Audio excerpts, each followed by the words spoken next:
From the entire Truth Talks family to Malcolm's family, we send our deepest condolences. What up, truth tellers? Welcome to the show. What's something the world gets wrong about Black mothers? Hit me in the chat. Let me know what you think. Smash that like button while you're there. Shout out to Mr. Block Ice 22, Charlotte esthetician lash artist. Let me start with this about Black mothers. 3 words that trigger most of America.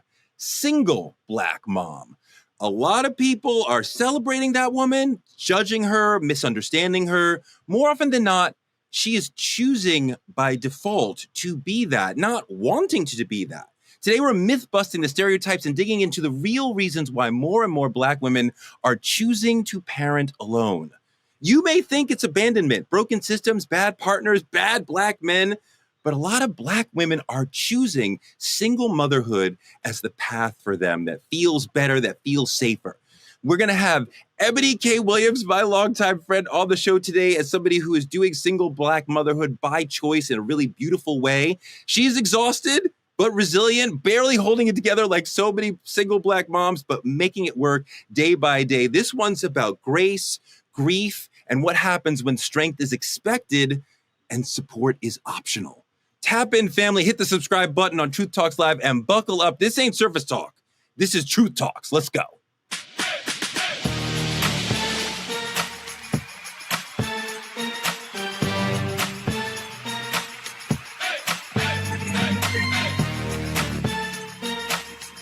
Are y'all ready to roll?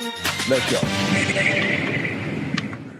All right, everybody, welcome to Truth Talks. The aforementioned superstar single mother, Eboni K. Williams, is here. How are you, my sister? Torre, great to see you. So excited to be joining the team here at Truth Talks. I know it's going to be a fabulous conversation as always. Yeah, I'm excited to have this conversation with you, especially because we talked about you wanting to have this motherhood journey very thoughtfully and intentionally before it happened. So now that you're in the midst of it, I want to hear about how it's going, right? Yeah. Where's you, Torre? We also have Dr. Sarah Fontaine. Fontenot. It's an ongoing joke. What's up, guys? I'm so happy to be here and super excited to see you, Eboni. Oh my gosh, I love your voice, girl. It is like, it's giving audiobook. It's giving soothing. It's giving, information. I just love it. And I'm happy to be here with all of you today. Let's get it. Wow, she never said that about your voice, Dr. Bryant. She doesn't have to because she echoes everything my voice says. Moving on. What's up, truth tellers? It's your favorite doc, Dr. Cheyenne Bryant, the one that spits it real, that spits the gems. And whether you like me or not, you're listening and you're getting something from it. So it is what it is. We're going to have a good show today. Hope you're ready, Torre. It is a nice voice. It is, when I get beyond the things you say, it is actually a nice sounding voice. Like when you're just saying like just vanilla things, I'm like, wow, it's kind of nice. Then you get into your doctor stuff and I'm like, oh God, make it stop. Make it stop now.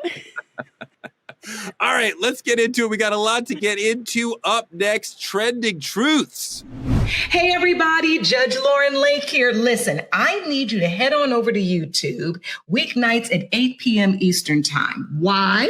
Because your favorite judge, I'm one of the new co-hosts of Truth Talks Season 2. And guess what? We're live every night at 8 p.m. Eastern time on YouTube, only at Truth Talks-Live.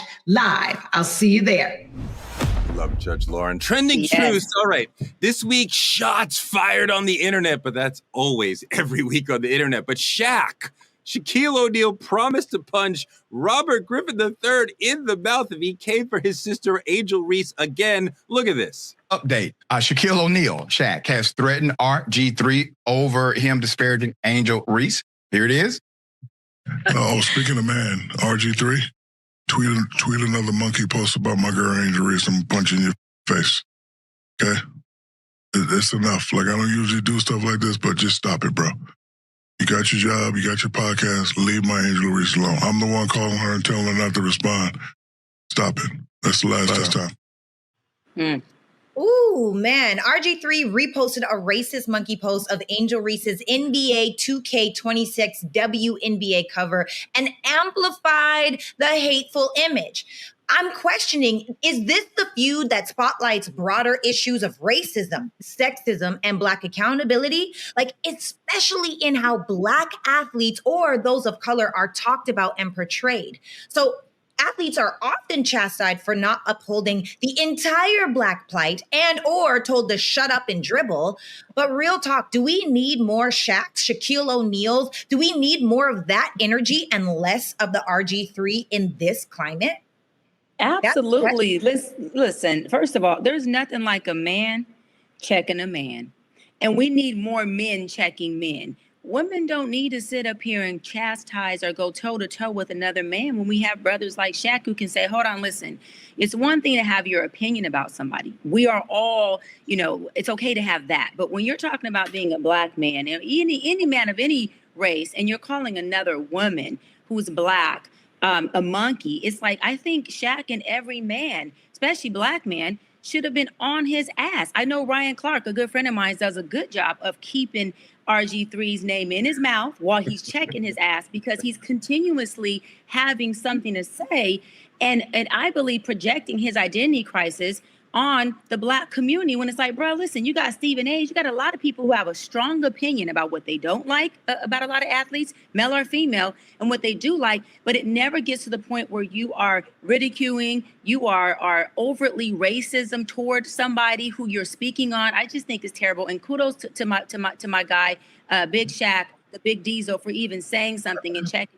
Because again, I stand on, there's nothing like a man, especially a Black man, checking another man of any race behind a woman, and especially a Black woman. Sarah, I totally agree with that, but I want to go in a slightly different direction. I don't need our Black media figures to be platforming racist imagery. It almost becomes like trauma porn. Like, look at this racist thing. And we can do that every single day of the week. Look at this horrifically racist thing I found about Michelle Obama, Angel Reese, Serena Williams, whoever. And we don't need to see that. I don't need to see that. So like the whole, whatever RG3 was trying to do in bringing this to the light, I didn't need that. That could stay in the fever swamps. I'm looking to you for some analysis, some deeper understanding of what's happening in these games and with these athletes, the narratives that they're living through, not whatever crazy white supremacist thing that somebody made up in the corner of the internet for you to show us all. Yeah, I agree with that. And I also feel like even more so, did we not learn anything from H&M? Wasn't it their company that put the monkey on their shirt and they were almost canceled because of how that went? And it's no different here. We already know that people are very passionate and also sensitive to us continuously being portrayed in a negative light or in a racist manner. And it's not okay. This is a new and upcoming star inside of the WNBA, although she's already been a star already. And I am grateful for voices like Shaq. I am grateful because he's an icon, everlasting icon. And one thing that I do have to say that I really just appreciate him is how he's always taking accountability. When he did the thing, when Shawnee came out and she spoke against him, he took accountability. He's protecting our Black women. And I think that we do need to see more of that, because then other people that don't have his level of power or clout won't say the same things because they know they'll get called out too. I think it's great. Eboni, what do you think? I think every day is a good day to quote the legendary Malcolm X when he talks about the most disrespected, dismissed, and unprotected person in America is the Black woman. And this is case in point, right? So, of course, I joined the chorus of celebration of Brother Shaquille standing in protection, standing in the protective posture that is so necessary and so often not filled, when it comes to a Black woman. And let us note that Angel Reese is a very young Black woman, as Sarah noted, just really emerging in her superstardom. So it's really important. And I think it makes a good precedent when a multiple NBA champion like Shaquille O'Neal, a cultural legend, an icon, leads what that protective posture looks like. I do want to get into what you mentioned, though, as well, Touré. And I think it's a nuanced point, but it's an important one.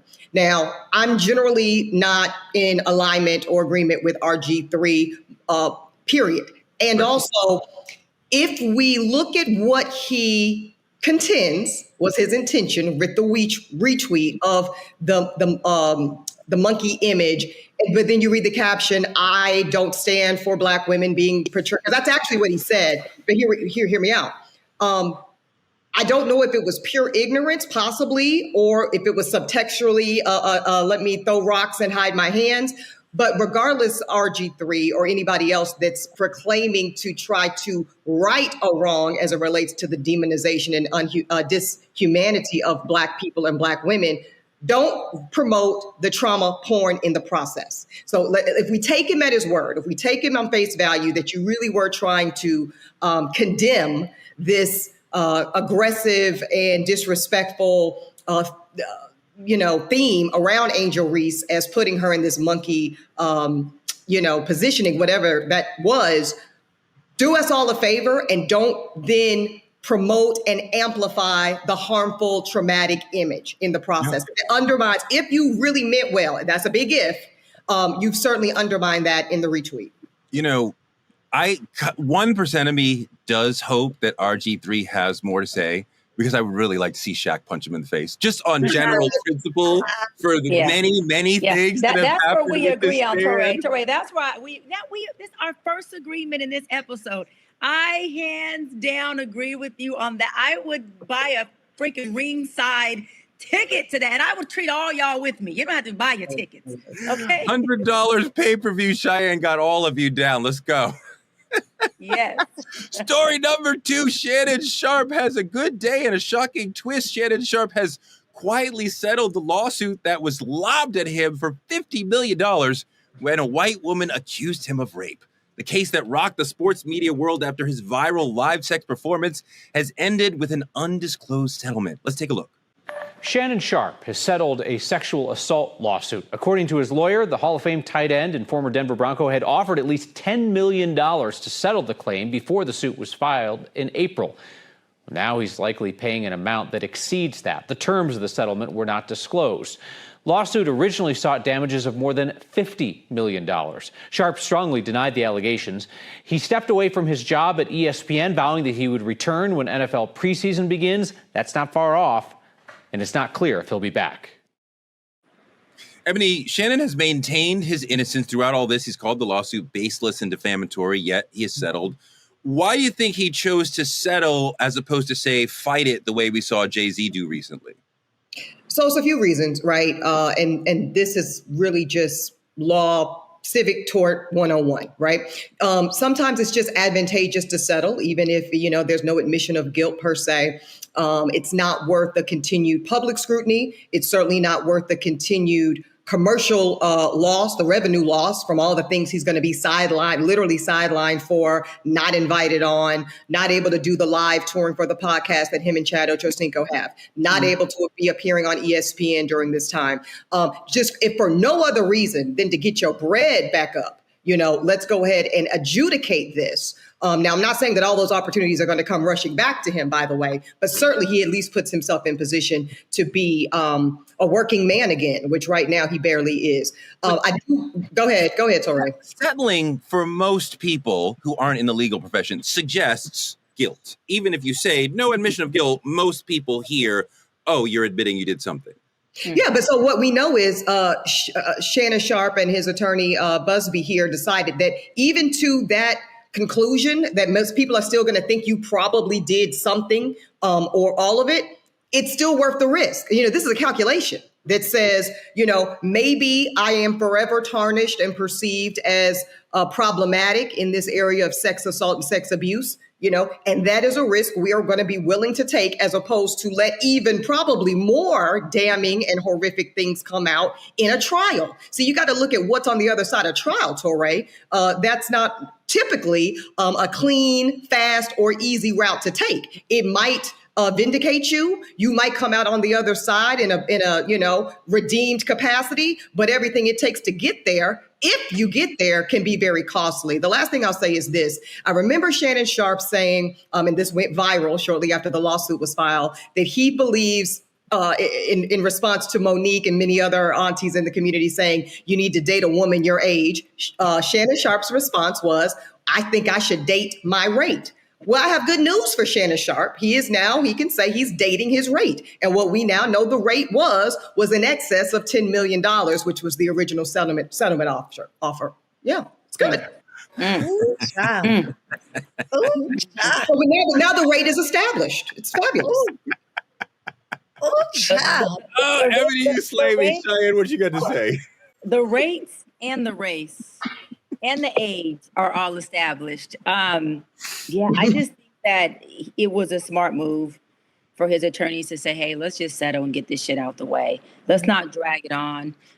He had that $100 million deal that was sitting on the table, right when this simultaneously came out, and it totally tarnished that deal from what I was told. And so to say, listen, let's cash out, let's put all this shit aside so we can move forward and we can double up on that 50 million. I think it was a smart decision. I also think that the stress that puts on somebody affects them showing up for work, affects how they do, how they show up when they're attempting to be on tour, when they're attempting to work, And so I think that all in all, if you got the money and you feel like, hey, I did do it, but I don't want this to go publicly, or I didn't do it, but I don't want this to drag on. It's affecting me mentally. It's affecting work. It's affecting contracts. And I'm just trying to do my thing.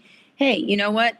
Pay it off and move on. And that's exactly what they did. So, I hope that if Shannon didn't do it, that he's able to redeem and recoup his deals and even bigger deals and move forward, because it did seem like a case where, the young lady totally set this man up, and it happens too often. And if that was the case, I do hope that he does, restore and redeem that plus tenfold of what he had to cash out in this civil case. Yeah, And his image is. Go ahead, Sarah.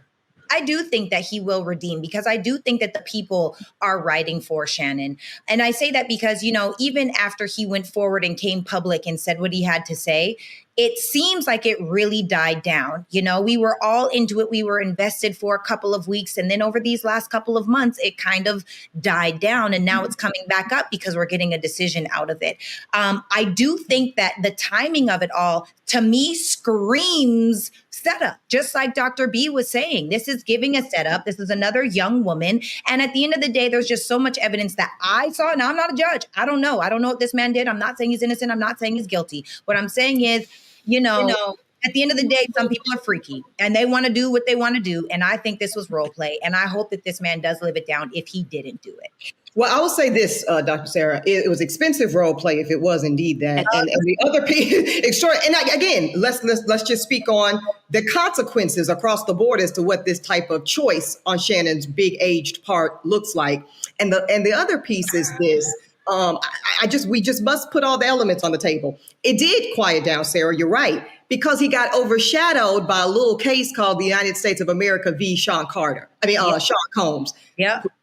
Freudian slip on the Sean Carter piece. More on that later. But yeah, on Sean Combs, and I think he is benefiting from the news cycle. That's all. Yep. A little bit, but the image has been tainted, and we're going to see how Shannon can revive from that. Moving on. This has been an absolutely wild week in politics. The Epstein list is up next in politicking. What's up, True Fam? It's your girl, Cheyenne. And yes, season 2 of True Talks is here, and we are turning up even higher. Yo, it's your man, Torre, the newest co-host on the set, and I'm bringing heart, heat, and hard truth every night. And we are keeping it all the way fire. Ain't no filters, ain't no fluff, just straight facts. Y'all know how we do. So stop scrolling and pull up to our YouTube at Truth Talks-Live. Like, subscribe, and smash that bell. And after you do that, join us, because we go live weeknights at 8 p.m. Eastern on all the coasts. Wherever you are, from culture to controversy, we say what everyone else is scared to say. We talk truth. Season 2 of Truth Talks. Let's go. Because this time, we ain't asking. We're taking the mic. As Eboni said, everyone's been locked in on the Diddy case lately. Meanwhile, the FBI and Congress are out here defiantly sweeping the whole Jeffrey Epstein file situation under the rug. Files that allegedly linked Trump to underage girls. They want to say nothing to see here. Just move on. There actually was no list. What were you talking about? Stephen A. Smith got all in the mess. Let's take a look at what he had to say.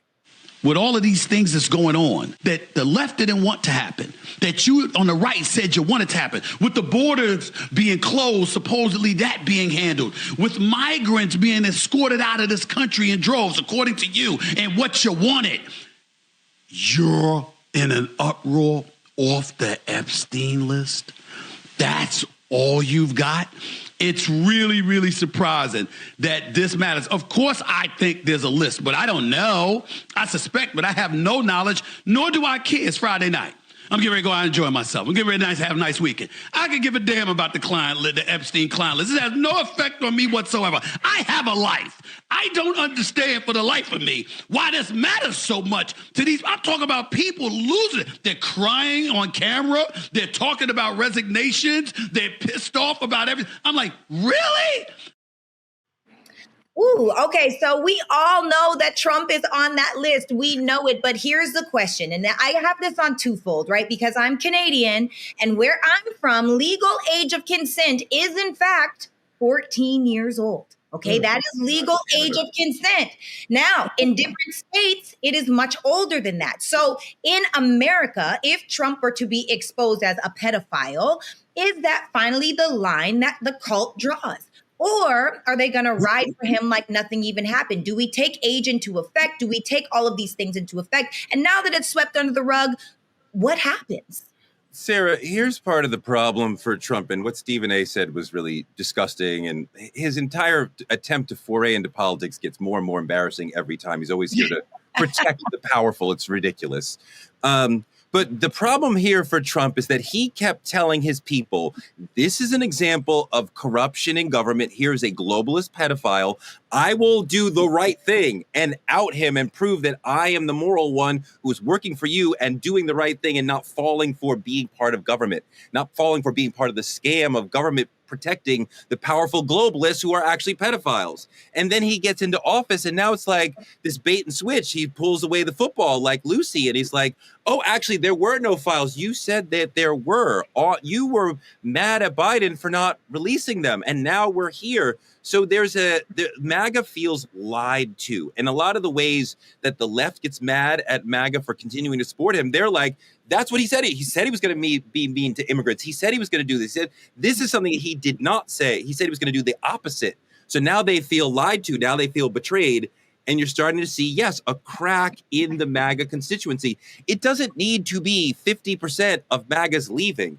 If you've just got a 15 to 20% sliver that was like, oh, well, I thought this was one of the main things we were going to do. And then they're like, I'm not interested in this anymore. This doesn't have the same honesty. Then you see a crack in the MAGA constituency. I mean, I would agree. What do you think, Eboni? How do you feel about this whole Trump being now pulling it back? You know, is he really flipping the script on MAGA? Is this really that important? Like, where do you lie on this topic? I think Tura makes a good point about how slim the margin can be to make a long-term political difference. But the reality is Trump won't run again. So I don't know that it matters as much in that way. We'll come back, Tura. Okay, we see. Noted. Okay.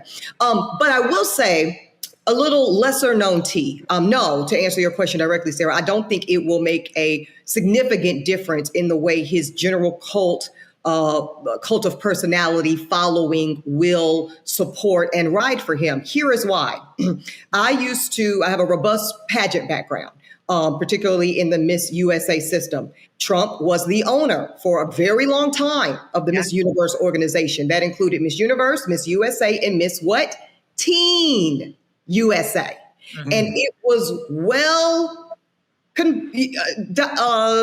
known, well talked about, we'll say, in the Miss Universe community that Trump often would go backstage and have what many classified as inappropriate dealings, conversations, touching of the smalls of backs, sizing up, looking up and down like they were on a chopping block, teen girls. So this notion of this being breaking news that Trump could possibly have inappropriate dealings with underage girls is really not all that new. This has been quiet as kept in the most literal sense for a very long time. And I don't think that there's ever going to be a consequence when it comes to Donald Trump and these types of activities. All of that true. I just don't want folks to say, well, he's termed out and he won't be running again, because I fully suspect he will use all the power that he has to try to remain in the presidency through 2028.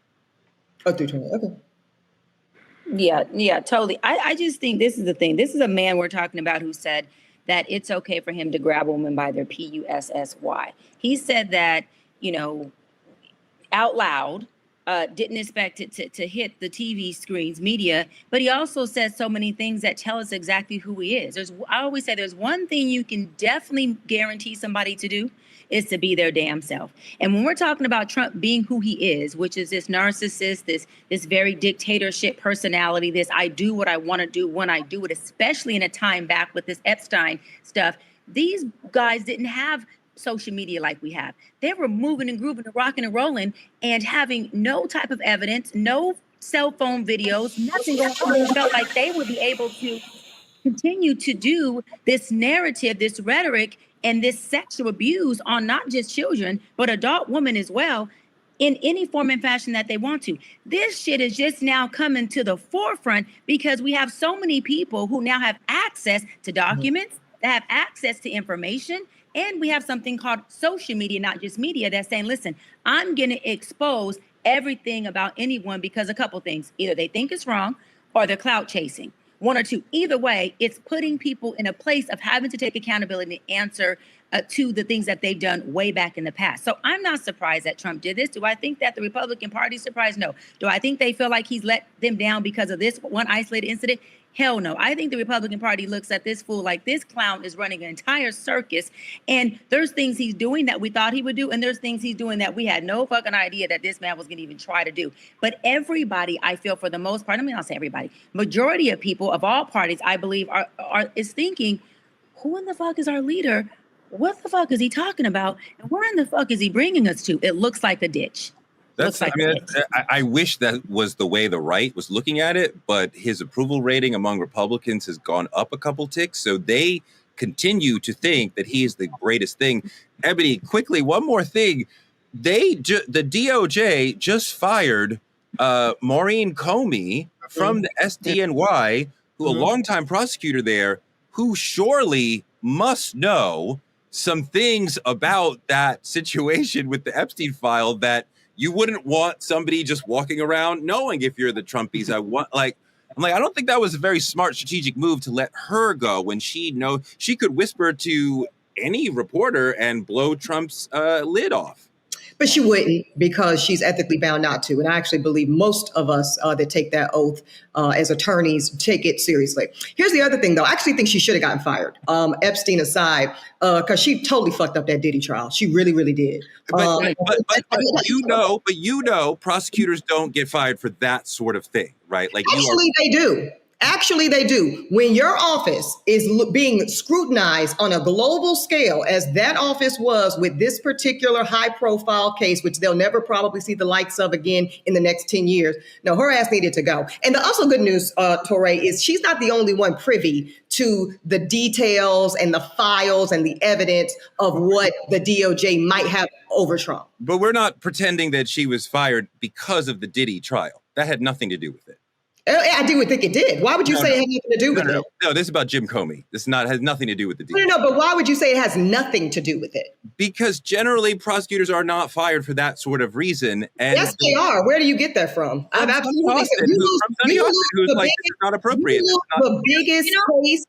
Go ahead. Guys, I'm just going to chime in really quick here because I do think that this needs to be a whole episode where we talk about this whole topic. So I don't want us to get so far off topic that we get away from what we were saying. But Eboni, go ahead, finish that thought, and then let's bring it in and make that a whole topic for another day. Sure. So I'll say this. I'll hold space for what Touré is saying, that there might have been and probably is a multitude, including political motivation, behind Jim Comey's daughter getting fired. And also, I'm personally not going to sit up here because I've seen it with my own two eyes. Prosecutors at the state and federal level get the pink slip because you fucked up the biggest case that this office has seen. Black America better pay attention, because the same elite networks that are covering up their crimes are the ones that control our policies, our prisons, our platforms. We're going to keep going on Truth Talks. Up next, Real Talk. What up, Truth fam? It's your man, Touré. And I know you've been wondering where you've been. I ain't gone nowhere. I leveled up. Slide over to our brand new YouTube channel at Truth Talks-Live. Like, subscribe, and hit that notification bell like it owes you something. Because we come in live every weeknight at 8 p.m. and it's about to get really real. Yeah, the truth still hurts, but that's exactly why you need it. Season 2 is bigger, bolder, and blacker than ever. unfiltered convos, expert takes, and uplifting moments. We're calling it out, breaking it down, and lifting up the culture in real time. We're not holding back, and we're not sugarcoating nothing, and we're not gonna let anybody rewrite our narratives. So tune in, pull up, and get ready to speak truth. Live with Truth Talk Season 2. For the people, for the culture, every damn night at 8 p.m. Let's get into the main topic on Real Talk. She works 2 jobs, cooks the meals, wipes the tears, drives to sports events, and still gets told that's not enough.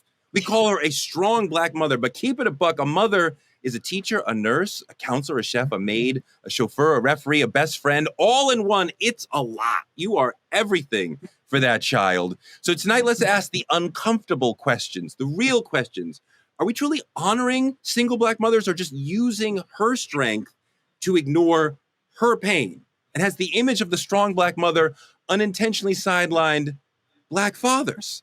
This 2-part roundtable is going to go deep into the roles, rifts, and realities of Black family dynamics today, from parenting to pride to presence. Up first, the role of the single Black mom. Tomorrow, we're going to check in with the single Black father. Let's take a look at what the sister had to say. I don't think that any of us have a child or get pregnant with the intent of, oh, I want to wake up and be a single mom.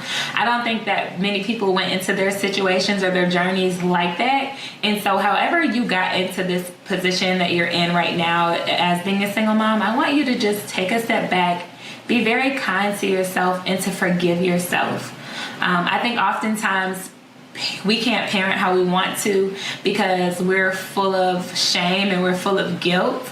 And so sometimes it's like, oh man, I wanted to raise my kids in a 2-parent household, or I messed up, or you're just feeling like you failed.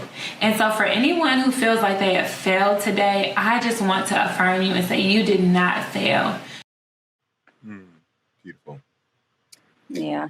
So Eboni, question to you, sis. I know that you chose to be a single mama, right? Yes. Are there any regrets to not being a mother, but to being the single mama that you chose to come into? Let me say this, Cheyenne. For me, heavy on for me. Yeah. Outside of completing and earning my law degree, carrying and birthing and now raising my daughter Liberty is the best decision I've ever made. So I don't have a single regret for me. And I do want to just hold the space for the sister we just heard from, because I think that these are 2 very distinct experiences. When you're talking about a single Black mother who has found herself in that circumstance, not by her own choosing, but by circumstances, that is a very different lens and experience. As she said, that is something that tends to involve shame, tends to involve grief is a really big one. You know, having to grieve the loss of an idealized version of what your motherhood experience and family would look like. That is almost polar opposite, y'all, from what the single moms by choice experience is and looks like. It is rooted in consciousness. It is rooted in intention and design to go about your motherhood and parenting journey in the solo capacity. And there's a litany of reasons why one would choose to do this, but I just want to hold the space and honor the experience of single Black women that find themselves as solo moms, single moms, due to circumstance and not choice. And I think it's very important as we have this conversation now that we do not conflate the 2. Because those are 2 very different lenses. Absolutely. Yeah, and I want to say, hold on, Touré, hold on one second. I want to say this, Eboni, because when I heard your story on an interview you did, it might have been a year ago, right before either you got pregnant or chose to, but you were talking about your journey, and then I heard, whoa, she did choose to do it on her own. I was extremely inspired. I felt extremely empowered by your agency over yourself as a woman, body, and even more, your time. You did it on your time. You did it your way. And I was in such admiration of that. And I remember sending your post on your page to my best friend going, girl, now, regardless of what it looks like, this woman took agency over her time, her choice, and her life, and she created and structured it how she wanted to. So kudos to you. I want to give you your flowers, because I feel like a lot of women, many women, especially Black women, need to take agency over their time and create and manifest what they want to do with that without having to feel like they need to be codependent on some outside force, even if that outside force happens to be a man that they're waiting for. So kudos to you. I love that you did that. That was very empowering. Thank you, darling. That means a lot. Thank you. I appreciate that, and I respect, want to hold space for the other sister. Your choice, your situation. Do you not sometimes say, I do wish I had another person here, another set of hands to handle this situation? Because sometimes parenting is difficult. The baby is crying. The bottle needs to be made. I just need another person to help me out through this situation. Yeah. So now I'm going to go ahead and tell this, what's this show called? Truth Talks. So let's talk about some truth, right? I am an affluent woman. I'm an affluent woman. And because I'm an affluent woman who earns at the very top income bracket of the nation, I hire those hands, Touré. I hire those hands. So the first form, and I know that this might be a little taboo to go straight to the jugular here, but I think it's very important because often when we're talking about single Black moms in particular and single moms broadly, we are assuming that it's a story rooted in poverty. We're assuming that it is a story rooted in struggle. Thank God I don't live that story. Thank God I am positioned and have worked to ensure that that is not my story.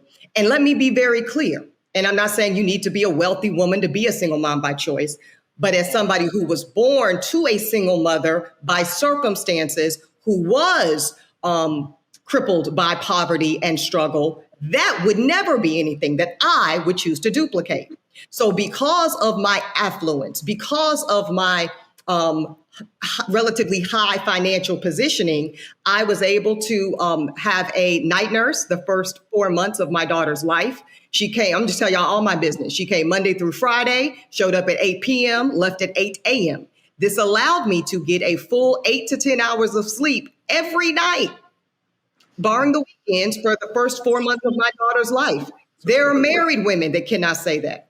There are other single women that cannot say that. So that's what I did. I have right now, my daughter is in a bilingual French and English speaking preschool during the day. And she is also supplemented by a nanny, you know? So yes, of course, you need more than two hands. You need all hands on deck. We all grew up with the African proverb. It takes a what? Village to raise a child, you know, and that village can look like, hold on, so Ray, I'm almost done. It could look like a husband. It absolutely can. It could look like, hello, we're in a broad, diverse community. It could be a wife. I could have a wife. Yeah. Okay. Yeah. And I could also have sorority sisters, which I do, link sisters, which I do, hired help, nannies, daycare, this, friends. So yes, I am blessed. And this is important, that if you're going to think about going on this journey alone, you might be solo, but there must be community, hired and community-based. Doc, when we talk about the single, strong Black mother, we are honoring her resilience, but are we giving enough weight and holding up space for the pain, the pressure, the sacrifices that led to that situation for her in the beginning? You know, what I love most is that Eboni gave a narrative that represents a different Black woman.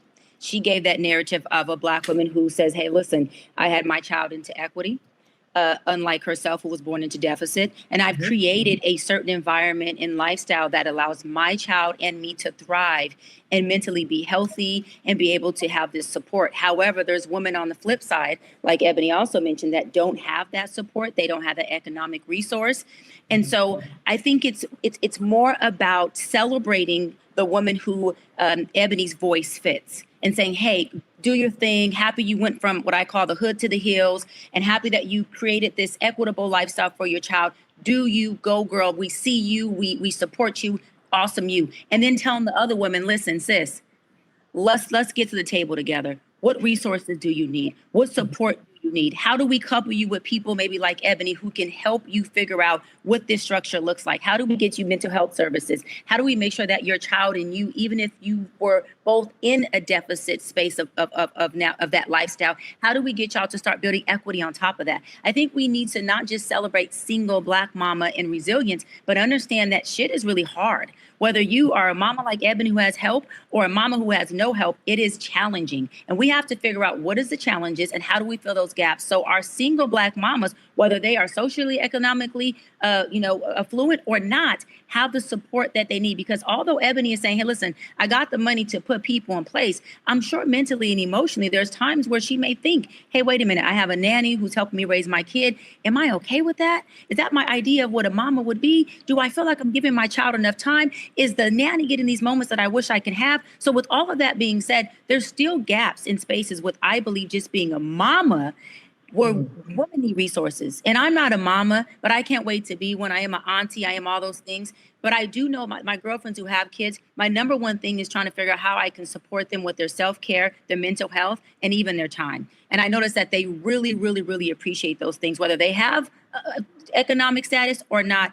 All women deserve that type of love and support. Sarah, go. Yeah, so I'm going to chime in and I'm going to kick back a little bit here because first and foremost, I believe that everyone makes choices, but not everyone is measuring their consequences. And my fear in what we're talking about right now, it is one thing to be an empowered, a self-loving, a high self-worth woman that has made the conscious decision to have a child. And for the most case, in the majority, that's just not the case. Most children happen on accident. And so my fear is that people are going to hear this and be like, oh yeah, I'm an empowered mom, but are you? You know, are you in a space where you are empowered, or are you saying that because there is shame around a judgment that you may have made? Because oftentimes women are using sex to get love and men are using love to get sex. And so what that does is it creates a baby. And now oftentimes you end up as a single mother as a circumstance or as a consequence. Now, Ebony, I love what you did. You made a decision. You took power. You said, I'm going to do this. But we have to start having the real conversation about the consequences that our reckless decisions are making when we're out here sleeping with everybody and anything in these streets. Whoa. I don't know any sisters who's sleeping with any and everybody in these streets. Oh, there's plenty of them. This is the hookup culture, Torre. You're a man. You don't know. I'm totally rejecting the notion that women are promiscuous. That's what you're saying. The larger notion that you're talking real truths, but you never once in there talked about how a lot of men ain't shit and will get a woman pregnant and leave. That's not her fault. What I just said, because the guy left for whatever reason. That's not her problem. So first and foremost, if a woman gets pregnant and decides to keep a baby, it is her choice, period. At the end of the day, unless a woman is raped, that is the only way that she is making the decision to lay down with someone and risk it all. Now, of course, could he shoot up the club or this? Are you on contraceptives? There are so many different questions, but imagine the power that we would have as women if we really took control over our bodies the same way Ebony did. If we really would stop letting strangers shoot up the club. Right? If we really would be mindful or being on contraceptives that are not going to allow us to get pregnant. Most people are not getting pregnant by choice. They're getting pregnant because of a moment of passion. Let's keep it real. And also, Torre, I will absolutely push back that this is a hookup culture. We know it. We've seen it. It's what happens in 2025. Now, I don't condone that. I actually talk about abstinence all of the time. But in this generation, I know you're a little bit older than me. Your curls have been here since Jesus. You know, it is what it is. But what I would like to say is that in 2025, it's just normal. You go out and that's what you do. And this is why we are in a single mother epidemic, not one where you powerfully choose, but one where you miserably have to live with that consequence. Ebony, you want to do it? Yeah, let me say this. I actually agree with this point that I hear Sarah making. I do want all women, and this is why I'm so public in my story. I don't for 1 second suffer from the delusion that this is what I have done and the way I have done it needs to be the new world order, right? This is now how every Black woman needs to go about creating her family. This is not the eradication of the need and very real power of Black men and Black fathers. It ain't none of that. It is saying Black women, period, realize, hold, and exert the power of your womb accordingly. Yes. The womb is very powerful. It's very powerful. And there is a community of single Black fathers, and I know we'll talk about that in part 2 of this conversation, but there are very few Black men, period, that have the resources to go about pursuing that. You know why? Because you have to hire a surrogate. You have to buy the eggs. You have to pay for the expenses associated medically with bringing the child into the world, and you got to hire the nanny and the this and the that and that. So this is a very specific type of man that can do that. Most men, period, especially most Black men, can't afford to go about that power. So they are therefore in need. If they want to have progeny, if they want to have a genetic legacy, they are in need of what? A womb. They really are. And I do think there are some Black women, and I'm personally not going to necessarily put just promiscuity on it as much as I think that some women, period, Black women especially, are under the false belief that if I give this man this baby, number one, they think it will tether him to me for life. It will not. Yeah. And number two, they believe that it will curate some type of family fantasy that will manifest their dream-like existence. And sad to say, it has not historically and will not in the future. But so that is an attempt. It's very important, Touré, and I'm done. I do want Black women to just, if y'all don't get nothing from this conversation, have awareness and execution around the power of the womb.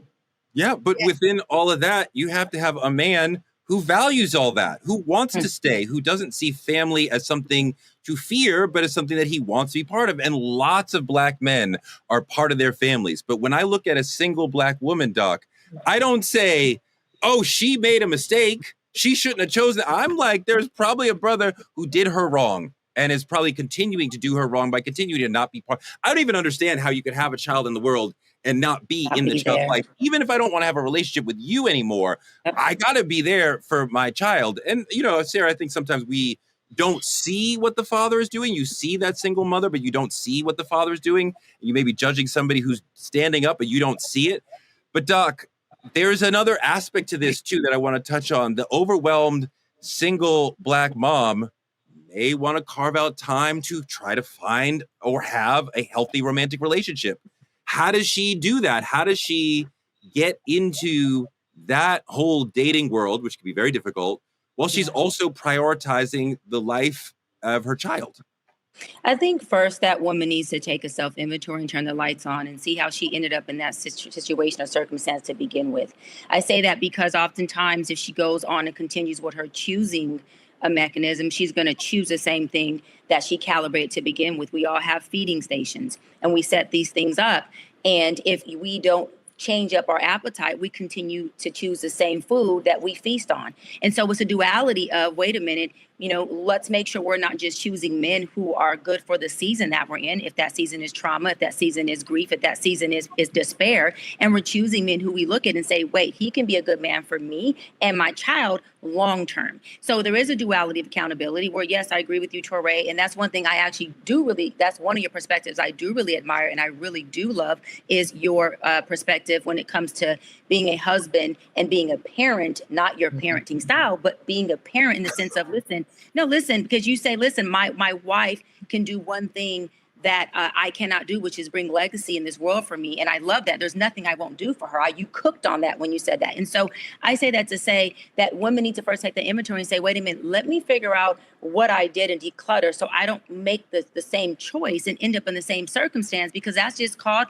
pathology. That's called the dysfunctional cycle that many of us in our community continue to do over and over again. And then once she does that, she has to be able to not put her ideology and clothe these men with it, but start to see these men for who they are. So she knows who she's choosing and she knows who she's not choosing. I'm gonna wrap on this. It's too many times and too often that women in general, but Black women, because we're talking about Black women now, take their ideology, what they didn't have in a father, or what they did have, and they clothe men with this. And they make that man be their idea. And the moment that they see this man was never that, they gaslight him and say, hey, you're not a good man. No, he's not that he's not a good man. He's never been a good man. He ain't the man that you wanted him to be. And so now you have a problem with him. You knew this man was going to leave you from the beginning because he already had 2x2, 3x2, or 4x3, or 4x4. And when you have a man who has that, I always say this, and I'm going to say it on True Talk. I say a nigga going to be a nigga.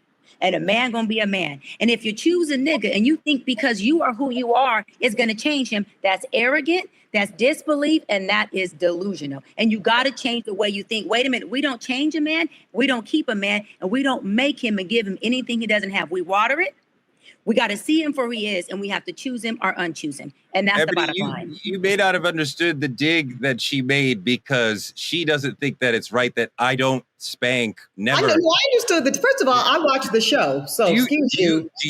I did understand the dig. Will you ever spank your child? Torre, we need to have a whole episode about the corporal punishment of it all, which I'm sure we will. Producer noted. Now, this is the beauty of at least single motherhood by choice. To get to Dr. Bryant's point, I have the power of bifurcation now. I made the informed and empowered decision to bifurcate my motherhood and parenting journey separate and apart from my romantic pursuit of love. So now I get to date, and I am dating for curious minds that want to know. I am now dating, and I am dating, ladies and gentlemen, with a level of clarity, with a level of confidence, and with a level of, the red pill community is going to love this, femininity. Yes. Right? Yes. But I personally haven't before because I was so preoccupied with all the things I personally needed to do to survive. Go from, I love what you said, Cheyenne, the struggle to the hills or whatever it is. Oh, from the hood to the hills, from the hood to the hills, girl. Exactly, all of that. So now that I'm in the hills, Come right? on, girl. And now that I've got my beautiful, healthy baby, and now that I've got all the shit and the career is boom, this is that. Now I get to date just purely on how this man makes me feel. Yes. Not because you're 6'2" and I need your genes, not because you got 7-8 figures and you're going to put my kid in private school. I've taken care of all of that. And I have now bifurcated my ability to choose a man solely on the basis of my romantic feelings for him. And this feels very good for me. There's a lot of discussion around how women can't raise a boy to be a man. Are single Black mothers trying to raise sons to be strong men, or somehow weakening them by shielding them or not having enough masculinity in the home? Let's look at this video first. We have to put into the mothers and empower them because the boys are a product of their environment. If we give these boys all of this stuff that we're teaching them to show them manhood principles and they don't get anything, they go back to what they were doing. And sometimes the mama just don't know. Right. Because if he blowing past your rules now in your house, he goes out here and blow past rules in the world. Yeah. I agree. I could not agree more. I think that so many, and I say this all the time, I have been saying this for forever. A lot of single mothers that are operating inside of survival, not thrive, but to survive, a lot of single mothers are raising women in their sons. Why? Because a woman cannot teach a man how to be a man. I don't know the nuances of how to be a man. I don't really know what kind of essence it is to be a man. All I can do is teach from my own perspective and experience. And inside of that, oftentimes what we as Black women do is we coddle our sons and we harden our daughters, because we're teaching our daughters how to go out there and be more masculine. And by nature, because we're coddling our sons, we're making them more feminine. And so I just really and strongly feel like it is so important to have men and women in the household, which brings me to you, Eboni. I do want to ask you this question because you're talking about dating. You're talking about getting into the field of things. Let's talk about co-parenting. Right? Child support is always a divisive conversation, no matter what your socioeconomic status is. Mm-hmm. Let's check out this video, and then I really want to hear what you have to say about it. It hasn't been easy, but it's been a blessing to understand and educate myself on her illness so I can make it as smoothly and as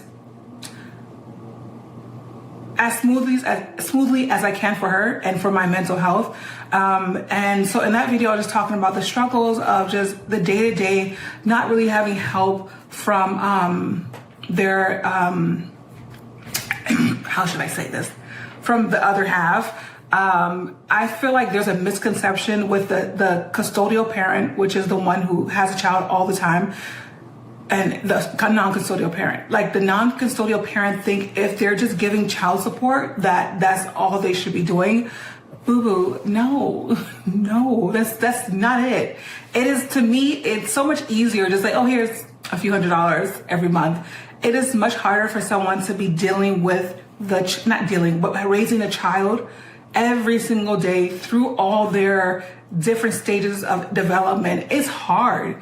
And I think people need to stop having this theory that, because I support financially financially is very loosely, that I'm doing my part. And it's not.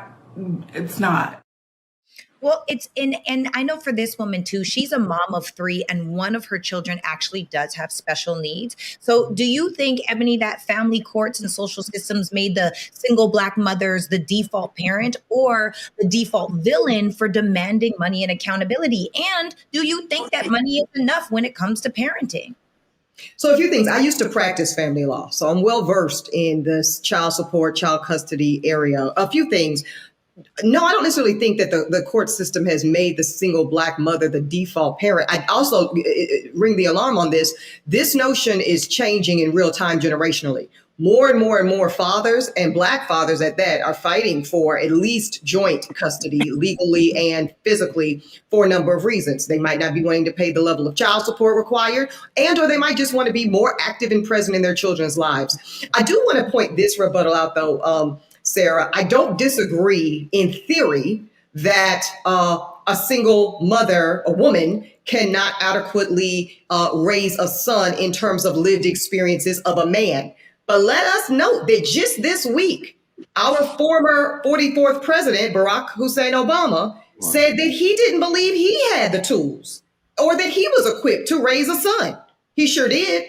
So I think this is a much larger conversation that we as the Black community need to really be looking at when it looks like it is a whole community deficit amongst Black women for sure, but even Black men who grew up with no father, who grew up with inadequate modeling of what Black boyhood and Black masculinity look like, that we all need some healing around what the absolute honor and responsibility that it is to adequately raise a Black son, because I think we're all in deficit when it comes to it. A lot of amazing Black women have solo raised a lot of amazing men.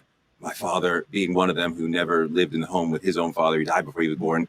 And not that one example, but there's a lot that women, mothers, can teach young boys about being a great man. You don't have to be a man. Now, obviously, he's going to look to men in the community and his family for other modeling, but she can lead him to be a great person in so many ways without needing to have the same chromosomes as him. There's so much that women teach us about being better men that I'm not necessarily looking at a man who was only raised by a woman and say, well, you don't know enough about him. Like, my God, who is that woman? I need to know who she is before I can judge, Cheyenne, how much you may or may not have learned about her, yourself as a man. Yeah, Touré, I agree with she can raise him to be a good person with good character. She cannot raise him to process like a man. She cannot raise him to emotionally understand how men deliver messages, how men feel the way they feel. She cannot raise him and teach him that. She can tell him, baby, stand up and hold it when you pee, but she cannot express to him the difference between how a woman processes heartbreak and a man processes heartbreak. She can't explain to him how a woman provides versus how a man provides. She cannot explain or even show by learned behavior how a man is the head and how a woman is the neck. Because what happens with the single mama is, when she is doing all these things on her own, she is not only having a disparity when it comes to nurturing and loving and just being able to be a full-on mama, she's also having to provide. So this son is seeing really or experiencing a woman who is showing up in the provision space as a man, but is clothed and seen as a woman. That's very conflicting for young boys, because what they're learning is, wait a minute, so I don't have a father in the house, but I'm seeing my mom take on the father role. I'm seeing her take on the male role. So I'm learning how to take on the male role. What's the male role? That looks like a woman. Traditionally, when you stop asking the same question, I can answer. Traditionally, the male role is to be the provider, and it is to protect traditionally. And those are the values that I have. Doesn't mean that a woman can't work. Doesn't mean that she can add bread to the table. It just means that he provides and he protects. So when he sees his mother, who's a woman, providing and protecting from a woman's standpoint, he doesn't get the opportunity to see how it does differ as a man. And lastly, the way his mother processes her emotions is exactly how he learns to process his emotions. So now when he becomes an adult and he's dating and he's trying to have this healthy communication, you now have two people in a relationship who process their emotions as a woman. That creates chaos. That creates an emotionally unregulated man. And that also makes it to where the emotional intelligence on a man and a woman Let her finish. are not affected. Oh, he has no choice, Eboni, are not affected. But here's my question, Cheyenne, real quick before we move on. I love everything you said theoretically. Do we feel like we're seeing the majority of men show up in those ways in which you laid out? Because I don't think so. I don't think the majority of men are showing up. Wait, hold on, Touré, be quiet. That's the question. Do I see majority of men show up unemotionally regulated? Absolutely. We have the highest incarceration rate. That's from emotional dysregulation, not being able to regulate your emotions in a way that helps you make better decisions so you're not ending up in punitive consequences. We see men in relationships who flee, who sabotage, who emotionally abandon their relationship and create a single mama, who create baby mamas, who create broken families, who create broken homes because they emotionally can't stay in the discomfort of processing an emotion because they were raised by a mama who taught them how to process their emotions as a woman. And there was no man that showed them this is how equally yoked looks. This is how you don't fight fire with fire, but you have an effective communication with a woman who may be hormonal, who does bleed and have a menstrual every month you don't have, who may be suffering from postpartum because she just had a baby you didn't have. So when we're talking about that type of environment, a man who cannot process and regulate his emotions is adding more chaos and not peace. It's adding more broken. But also factually, I don't know where are these men.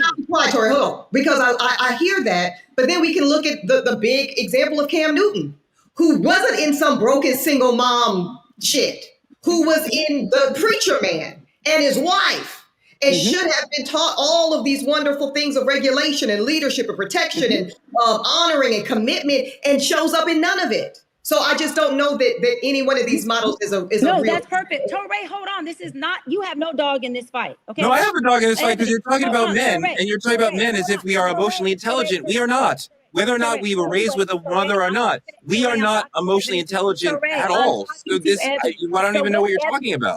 So to your point, right? Cam Newton, great example. That is a man who did the total opposite of his father, which means there's parental issues. That shows daddy issues. That shows that whatever he's seen in the household that his father did do is something that he felt was not resolveful. It's something he felt wasn't something he wanted to embody. So what he did was went far fetched and did something totally opposite and created broken homes and broken families. I always say this, Eboni, just because a parent is present doesn't mean they don't present trauma in that child. And people always think, right, that, oh, mommy issues or daddy issues means the person wasn't around. No, it means the person could have been around, but they didn't have the proper tools because, like Touré said about his late father, didn't have a father in the home. I'm not saying you didn't have the tools, Touré, but when you don't have the father in the home, generational pathologies ago, sometimes you carry on those tools even when you're present in the household. This is why, and I'll wrap on this, I say therapy, coaching, and seeking wise counsel should be a lifestyle. It should not be a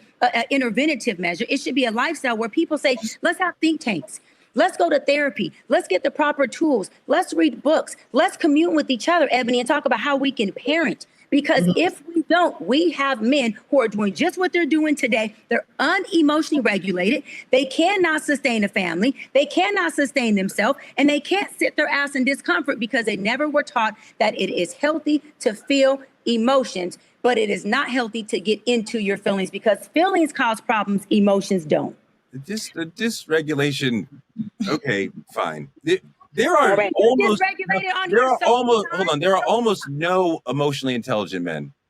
Single mother, two parents, two women, doesn't matter. There are almost no emotionally intelligent men. For the most part, men are as unaware as they are unaware of the existence of emotions as if you thought you only had one arm, but you have two. But you just, I only have that. If you just thought you only had, that would be most men. They could not name their feeling. They could not change their feeling. They could not know how they feel. That's not all men. We tell each other, we do not talk about emotions with each other. We do not teach each other about emotions.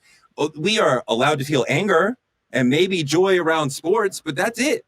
And when I go to my friends and say I have an emotional problem, generally, especially black men, it's like the vibe is kind of like, buck up, be tough, just handle it. Yeah, No, Touré, that's your that's not how we are. And That's that's not not all just a men. black men, that's all men. That's not all men. We're not Let going me to just chime in. generalize. Let me chime in because I keep hearing, and this is the fatal flaw, right? It's not gender, it's masculinity and femininity, right? We all have both. I've said this 1,000 times. The most masculine man still has 10 to 20% femininity. The most feminine women still has 10 to 20% masculinity. It is necessary because you need it in order to be whole, right? In order to be able to function, win, provide for yourself, love your children. Both of these roles, essences, and energies are essential for you to be a human being. Now, that being said, most men are not taught how to be more emotionally regulated or intelligent because most times that's not in their wheelhouse. That is an opportunity that a feminine energy has to teach them. I once saw this really great example where women will be saying, you know, we're telling this story and it's like violet, and it was violet, but and we're talking about all the hues of violet. But the truth is most men only have purple, unless they are intentional about learning the spectrums of color, learning the spectrums in this case about emotion, right? So they do have to learn that. What I do want to say on this topic, because I don't want to get so far off topic that we forget the point. The point for me is that, ladies, for those of you that are listening, if you have a baby on accident the first time, never let a second man baby mama you twice. If you did it once, that's okay. The second time you wanted this to happen. And we as women have to elevate our self-worth, our self-love, and our accountability. And we have to take responsibility for our bodies. It is one way to do this the way that Eboni did it, because most women, over 90% of women, do not have the finances to be able to afford a night nurse, to be able to afford the nanny. Maybe they don't even have the circles to really have their girlfriends help because they're working 2 different jobs in order to keep the lights on. And so I want you to be mindful of, if you lay down with a loser, and loser could be whatever that means to you, okay? If you lay down with a bum, somebody that doesn't love you, that doesn't have a regulation, that doesn't have integrity, that isn't decisive, that isn't achievement oriented, that doesn't show up the way that you need, if you lay down and get pregnant by this person, you deserve it. And so pivoting over to how we are raising masculine daughters is because a lot of these resentful, angry mothers now that are really upset about the decision they made about getting pregnant in the first place, that are very much in their masculine because they're doing everything. You have to pay the bills. You have to keep the lights on. You have to pay the rent. You have to pick up. You're the chauffeur and the maid and the nanny, and you're all of these different things, and you're exhausted and overwhelmed. You start to see why a woman starts to teach another daughter, their daughter, you don't need a man. Well, why do you need a man if you do everything? Right? And those are the questions that really start to come up. And so, you know what? I'm going to ask a question, and it's a free for all. I personally think that we are raising men in our daughters. We are raising women in our sons, and we get back to baseline like Eboni is talking about. Touré, I'm just going to go ahead and ask, and you guys let me know that when you are with someone, and let's say that you do have a child, and you now finally as a woman coming back as being a single mother, let's say that you have a stepdad. Now the stepdad plays an important and controversial role, but at what point do we think that a woman should introduce her child to the next Mr. Right? It would be a long time, to answer your question, Sarah, before a man has demonstrated, because this is now, I'm over 40. I am over 40. I'm only speaking for myself. So now this is not on what I think and what I hope and what I expect. Fuck all of that. We're going on demonstration. I'm a lawyer by trade. That means I'm classically trained in what? Risk mitigation.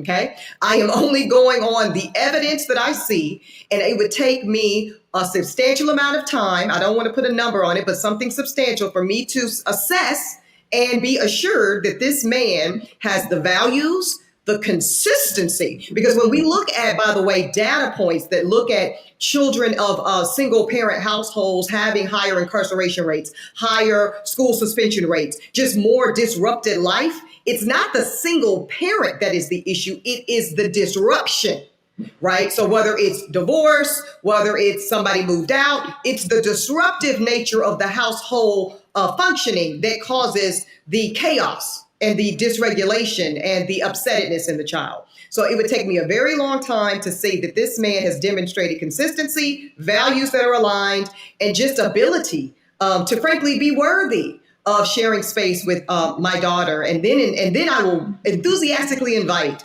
that presence because I think it's very important.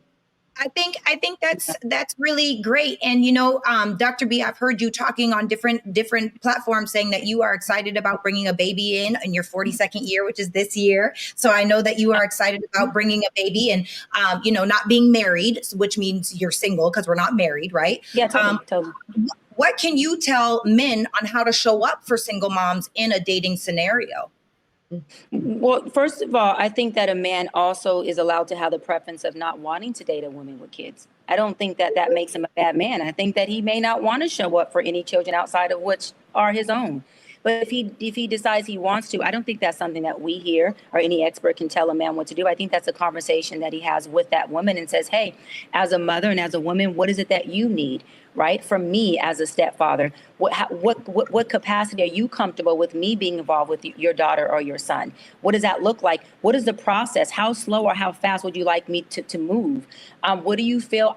What kind of asset could I be to you first as the mama and to the child? You the type of mom that wants me to just kind of sit and be present and have that moral support, or do you want me to be hands-on? Because I feel like when it comes to someone's child, it's a very sensitive topic. And when you're talking about women who have little girls and they're bringing in a man, that is definitely a conversation that man needs to have that says, how hands-on would you like me to be, right?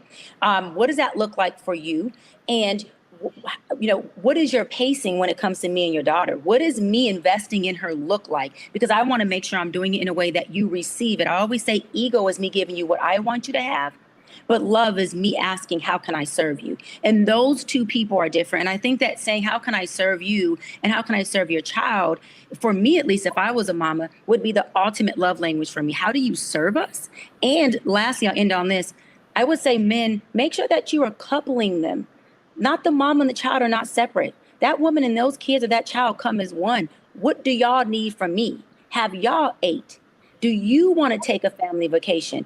I think coupling it and making sure you understand that you're not just marrying that woman, you are marrying her children. You're marrying everything that comes with her. So if you can't choose all of it, then don't choose her. But if you can, then show up and be a family. Because I'll end on this.